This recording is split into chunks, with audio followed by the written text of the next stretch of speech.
नमस्कार कोस होम कुकिङमा सबैलाई स्वागत छ है। यो बिस्कुटको प्याकेट खोल्दैछु।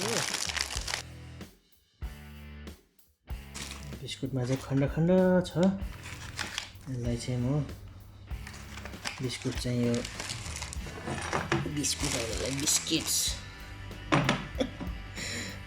बिस्किट्सलाई चाहिँ हामी यसरी राख्छौँ।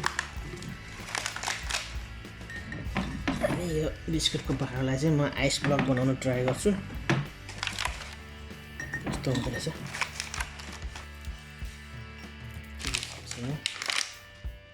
नाइस रे के मिल्क बर्बन के हो चकलेटवाला नि रहेछ। फिङ्गर रे के हो डाइजेस्टिभ नामै छैन के हो पछि फुलबुट्टे यस्तो रेस्ट गरिदिउँ। यसलाई चाहिँ म अब आइस ब्लक बनाउँछु।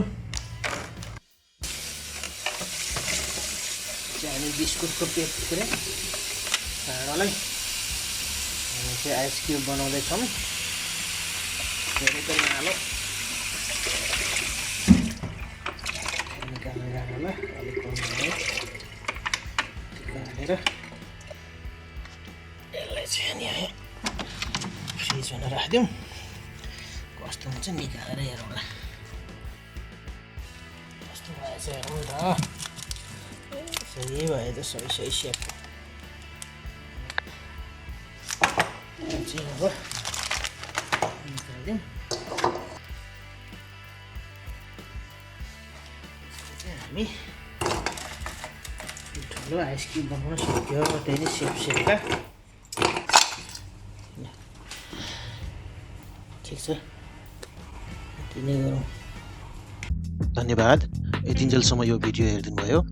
आउँदा भिडियोहरू अझ राम्रो होस् भन्नका लागि र हामीलाई थप हौसला प्रदान गर्न तपाईँहरूको सल्लाह सुझाव राम्रो नराम्रो के लाग्छ उल्लेख गरिदिनु होला।